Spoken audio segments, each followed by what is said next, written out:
mangingisda na may 8 sakay binangga nang hindi pa matukoy na sasakyang pandagat sa bahagi ng West Philippine Sea ayon sa PCG. Balitang umaabante mula kay Jason Gusilatar. Pinaghahanap na ng mga otoridad ang 3 Pilipinong mangingisdang lulan ng isang bangkang pangisda na binangga ng hindi pa natutukoy na sasakyang pandagat sa bahagi ng West Philippine Sea. Ayon sa ulat ng Philippine Coast Guard, nangyari ang pambabangga sa FBCA Prince Elmo II noong January 30.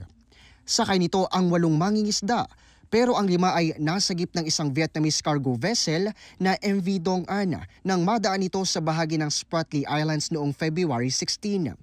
Ayon pa sa ulat, galing ng Naik, Cavite ang 8 at papunta sana sa Lubang Island para mangisda, pero nadala sila ng malakas na hangin sa West Philippine Sea.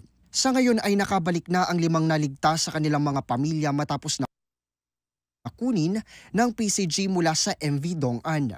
Jason Gusilatar ng Abante Radyo, ito ang balitang mabilis, mabangis, walang mintis.